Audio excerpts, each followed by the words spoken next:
Hello guys, അപ്പോൾ ഇന്ന് നമ്മുടെ ഇഷ്യൂ മുംബൈക്ക് പോകുന്ന ട്രെയിനിലാണുള്ളത്. അപ്പോൾ ഇതാണ് ഞാൻ പോകുന്ന ട്രെയിന്. പിന്നെ എന്നല്ലെങ്കിൽ ഐഷുക്ക് സൗണ്ട് ഇല്ല. ഹായ് പറഞ്ഞാൽ എന്താ ഇതേ ഉള്ളൂ സൗണ്ട്. അപ്പോൾ നമ്മ ഇപ്പോൾ ട്രെയിനിലാണ്. പൈപ്പ് തുടങ്ങിയിട്ടുണ്ട്. അങ്ങനെ ഞാൻ ഫുഡ് എടുക്കാൻ വന്നു. നല്ല ആശീൻ്റെ പൊടി എന്ന് പറഞ്ഞ പൂരിയും കോഴിക്കറിയും. ഇനി ഞങ്ങൾ ഫുഡ് കഴിക്കാൻ പോകുന്നല്ലോ ഐഷോ. നല്ല കോഴിക്കറി എന്നാൽ ഇപ്പോഴത്തെ നമുക്ക് ഇടാവിടെ തോന്നിട്ടായിട്ട് പറയാം എന്ത് കഥയാണല്ലോ.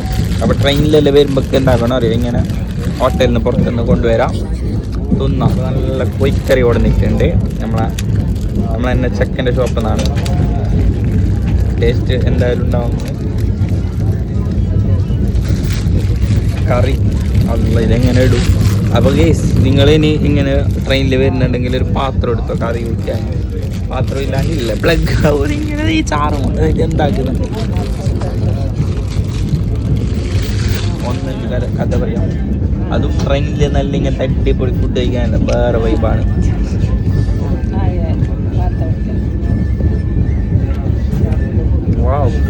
നല്ല ഫുഡെല്ലാം അടിച്ച് നമ്മൾ പറഞ്ഞിട്ടടിക്കണം. ഇനി ഞങ്ങൾ ഡെയിലി വീഡിയോസ് എല്ലാം ചെയ്യാൻ ആഗ്രഹമുണ്ട്. അതായത് നോമ്പ് 1 മുതൽ നോമ്പ് 30 വരെ ഐശ്വര്യ ഓരോരോ പലഹാരങ്ങളെല്ലാം ഉണ്ടാക്കുന്ന വീഡിയോ ഇടണമെന്ന് ആഗ്രഹമുണ്ട്. അപ്പോൾ ഇന്നത്തെ വീഡിയോ ഇത്രയേ ഉള്ളൂ. അടുത്ത വീഡിയോ കാണുന്നതായിരിക്കും. Bye bye.